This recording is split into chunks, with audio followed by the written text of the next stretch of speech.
Good morning to all of you. I'm here at Church of the Oaks taping this message on a Saturday morning, but I hope that you're watching this perhaps on Sunday morning with other people around 11 a.m. But on Wednesday of every week, pretty much every week, I head on over to Oliver's down the street and I do the weekly grocery shopping for our household. For 50 plus years, my wife Nancy did all that, and all I did was partake in the consuming of it, but she gave up cooking about 10 years ago, so it's my turn. It's only fair. Not only does Oliver's provide a 10% discount for seniors on Wednesdays, but they have a really fine selection of good quality food. And I enjoy the occasional accidental meeting of fellow members of Church of the Oaks at Oliver's who are shopping there as well, though it's hard to recognize each other with our masks on, but we manage to usually. If you are one of those who shop at Oliver's, I hope you remember to get and use your Oliver's Community Script e-card that provides a 3% rebate back to Church of the Oaks every dollar you spend. It all helps. When I shop at Oliver's, I pretty much buy the same kind of food every week. I invariably buy some good fish, lots of homemade soups, some omega-3 eggs, some good Irish butter, some plain yogurt that I mixed with some nutrients, as well as sweeteners, what I meant to say, natural sweetener and nuts and blueberries. I don't want you to get the mistaken idea that all I do is buy healthy foods, because that is not the case.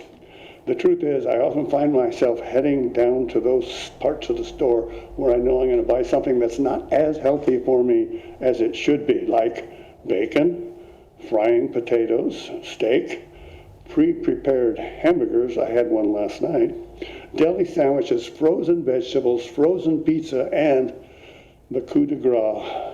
I usually get a carton or two, if they're on sale, of Dreyer's chocolate peanut butter cup ice cream. Aren't I wonderful? My excuse for getting that ice cream is so often that it's my wife Nancy. She just loves that ice cream, and every time I serve it to her, she goes, "Ooh, that is the best tasting thing I've ever had." The fact that I agree with her makes me no less of a perfect husband and provider, right? Well, not so quick, Mr. Perfect Provider. Perhaps we ought to look at what it is that propels me to the ice cream aisle in the first place. It's not really about me making a considered decision that I really need ice cream.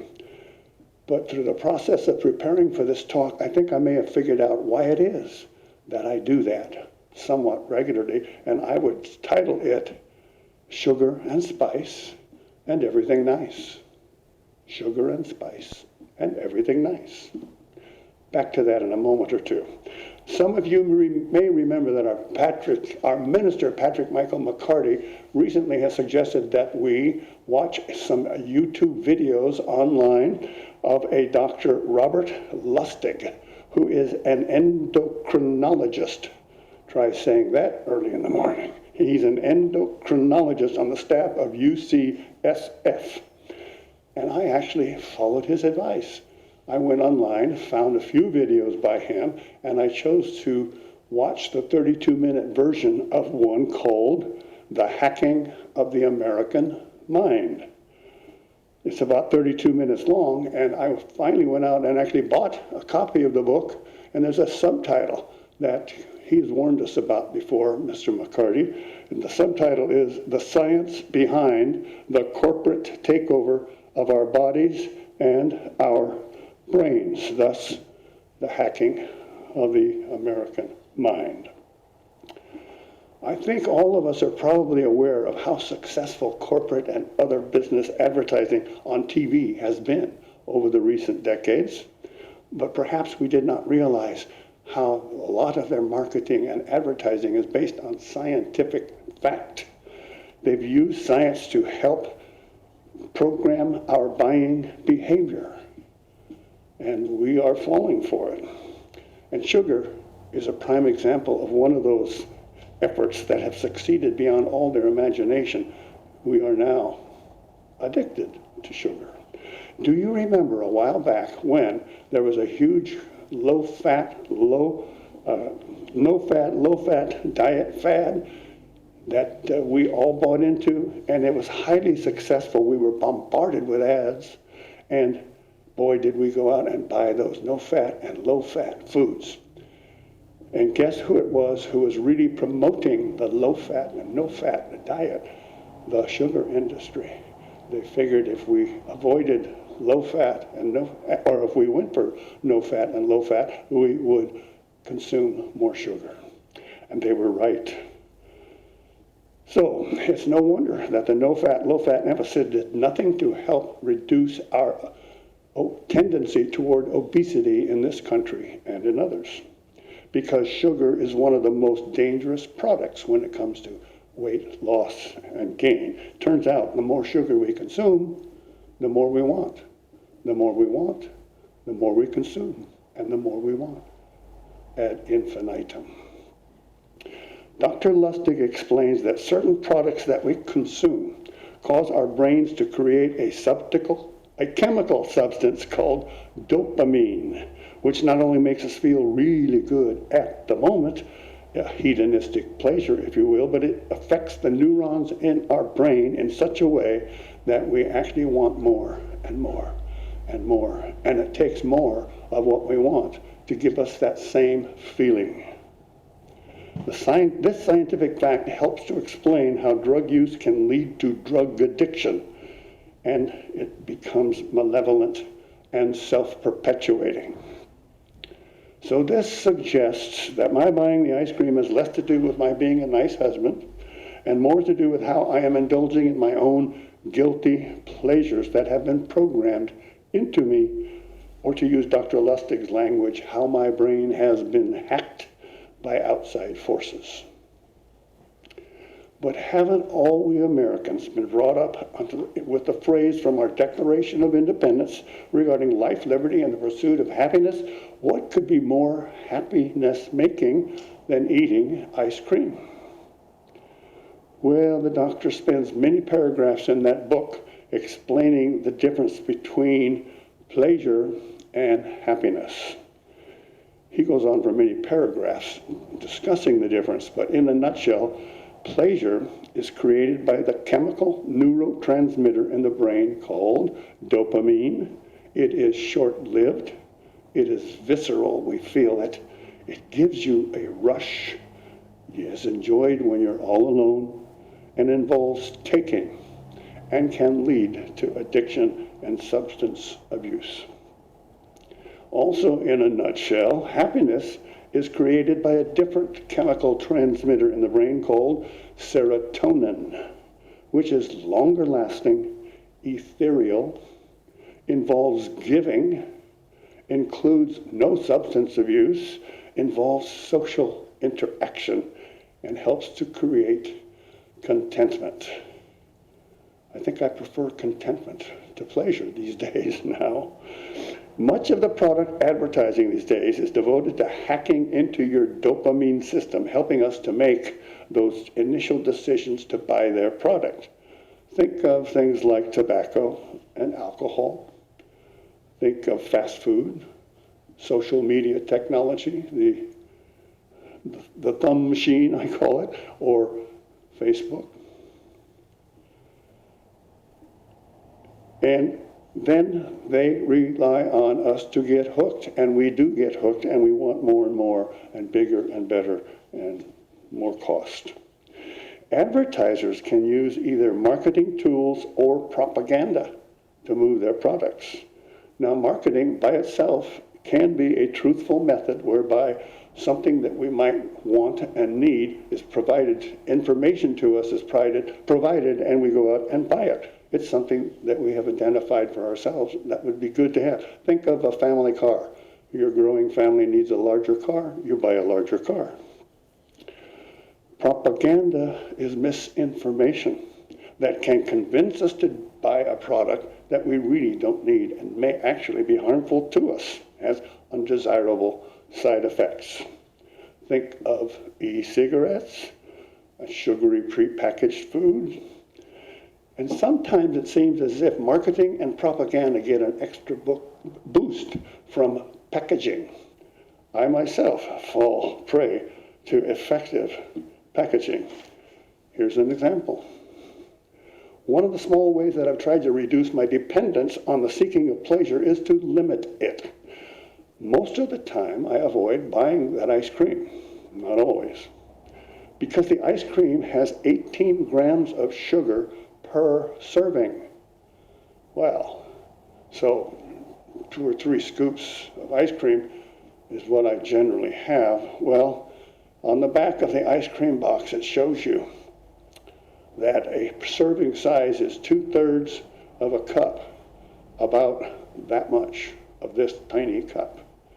When I have my ice cream, I have a bowl, and I put 1, 2, usually 3 scoops. So I'm getting approximately 3 times the amount of sugar than I thought I was. Another example, when I don't buy the ice cream, is I go out and I buy a healthy chocolate bar. Actually, it's not chocolate, it's cocoa. It has got 72% cocoa, which is supposedly better for you than plain chocolate, which I guess is better for you than ice cream. And the thing about this one I buy also at Oliver's is it's endangered species chocolate. The company that makes this bar sends 10% of their profit to save wildlife. I haven't checked on that yet, but I'm going to believe them for the time being because the chocolate tastes good. And I usually only have 3 squares. So while the chocolate bar has 8 grams of sugar per serving, I'm only getting 3 squares. There's our 3, 6, 9, 12, 15 squares in here. So I'm only getting 1/5 of that. But the problem is I didn't read the small print. Serving size in very small print says 1 ounce, which is 1/3 of a bar. Well, there are 15 squares. 1/3 of 15 is 5, so 5 squares equals 8 grams of sugar. I'm limiting myself to 3 squares, but I thought I was only 20% of the recommended dosage, so I'm getting 2 to 3 times as much sugar there as well. So I guess some of you already know this, those of you who've been at the food buying business a lot longer than me, that you've got to carefully read the packaging.